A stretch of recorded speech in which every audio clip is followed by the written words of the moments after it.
नमस्कार मित्रांनो, welcome back to our channel. आज बघूया आपण मार्केटमध्ये काल काय केलं आणि उद्या काय करणार आहोत. ठीक आहे. आज सुट्टी आहे. तर काल मार्केट काय झालं, फ्लॅट ओपन झालं आणि हा बुलिशनेस दाखवला. आपण इथं सीईला गेलो. ठीक आहे. सीईला गेल्यानंतर इकडं आपण ओटीएम सीई घेतलेला आणि जसं की ह्या 2 कॅन्डल रेड बनल्या, आपण स्क्वेअर ऑफ झालो. आपला एक रूल आहे तो. तर तो रूल आपण फॉलो करतो आणि त्यानंतर आपण कोणताही ट्रेड घेतला नाही. इथं आपण एसएल घेतला. ठीक आहे. तर इथं आपण टोटल साइडवेज मार्केट होतं. त्यानंतर डायरेक्ट मूव्हमेंट कधी दिली 2:45ला. तोपर्यंत आपण वेट नाही केला. आपण डेज ऑफ केला आणि आपण बाहेरच्या कामाला निघून गेलो. ठीक आहे. तर असा हा कालचा दिवस होता. ओव्हरऑल आपला एक एस-एल लागला आणि आपण दुसरा कोणताच ट्रेड घेतलेला नाही. ठीक आहे. तर आता उद्यासाठी काय प्लॅन आहे? मला 15 मिनिटानुसार जर उद्यासाठी जर प्लॅन करायचं म्हटलं तर मला बेरीज दिसतोय. जनरली काय असतंय ज्यावेळेस म्हणजे मिडल वीकमध्ये जर आपल्याला हॉलिडे जर असेल ना, तर बऱ्यापैकी लोकं प्रॉफिट बुकिंग करून जातात. सो हा प्रॉफिट बुकिंग असण्याचे चान्सेस आहेत असं माझं ऑब्झर्वेशन आहे. ठीक आहे. बाकी अमेरिकन मार्केटमध्ये काय केलंय ते मी अजून काय बघितलं नाही. आपण बघूया 1 मिनिटं. डाव कुठे गेला डाव? एकच मिनिटं.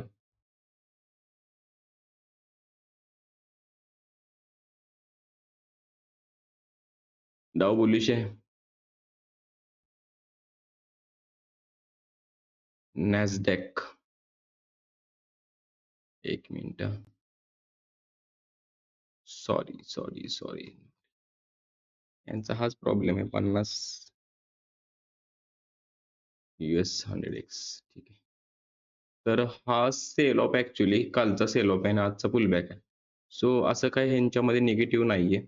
आता करंटच्या हिशोबाने तरी. ठीक आहे. इकडं बिटकॉइन जोरदार पडलेला आहे. बिटकॉइनमध्ये जर बघितलं आपण तर इथं बिटकॉइनमध्ये आपण काय केलं पाहिजे माहिती आहे का? ओव्हरऑल हा सपोर्ट लागला बिटकॉइन. इथं कुठेतरी बुलिशचा जर प्लॅन जर झाला, तर आपण बुलिशचा प्लॅन करू. इथं सेलचा प्लॅन करण्यात काही अर्थ नाहीये. ठीक आहे. कारण जर बघितलं आपण वीकली टाईम फ्रेमनुसार, तर हे कदाचित बुल ट्रॅप असू शकतो, बुल ट्रॅप असू शकतो. ठीक आहे, बिटकॉइनमध्ये. ठीक आहे, आपण आपल्या मार्गावर जाऊया. आता जर आपण इथं जर डेली टाईम फ्रेमनुसार जर निफ्टी बघितली ना, तर निफ्टी डेली टाईमनुसार स्टँडर्ड बुलिश वाटते. म्हणजे ह्याच्यामध्ये बेरिशनेस मला कुठे दिसेना झाला निफ्टीमध्ये.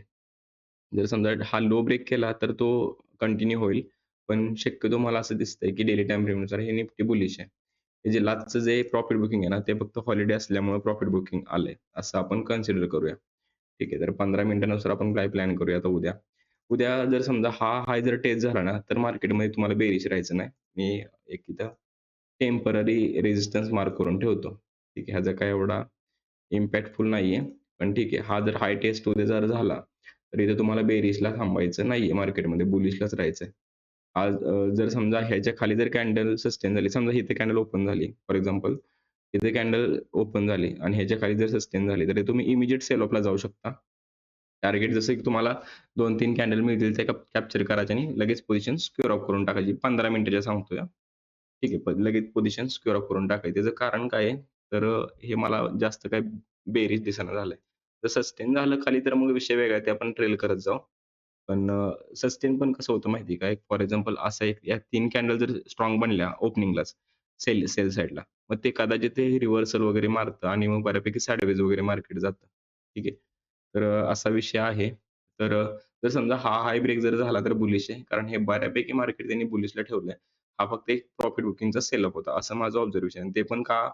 तर हे असल्यामुळे म्हणजे सुट्टी असल्यामुळे. एक तुम्ही ट्रेंड लाईन फॉलो करू शकता.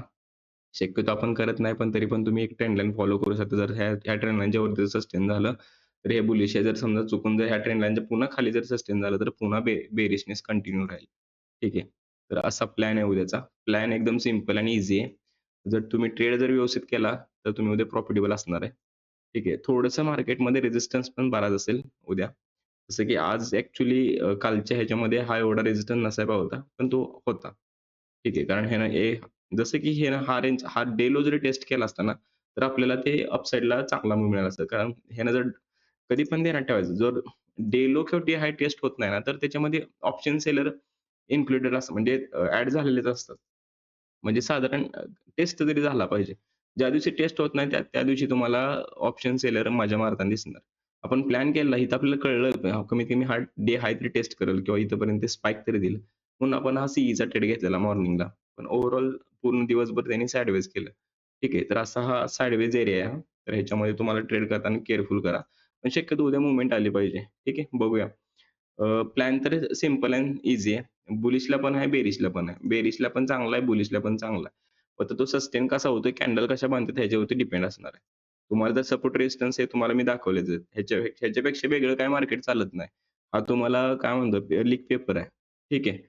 तर आपले व्हिडिओ आवडत असतील, आपलं चार्ट आवडत असेल, आपलं एनालिसिस आवडत असेल, आपलं ओव्हरऑल जर सगळं तुम्हाला जर समजत असेल, मी काय शिकवतोय आणि मी काय सांगतोय, तर चॅनलला नक्की लाईक, शेअर, सबस्क्राईब आणि कमेंट करा. ठीक आहे. Thank you.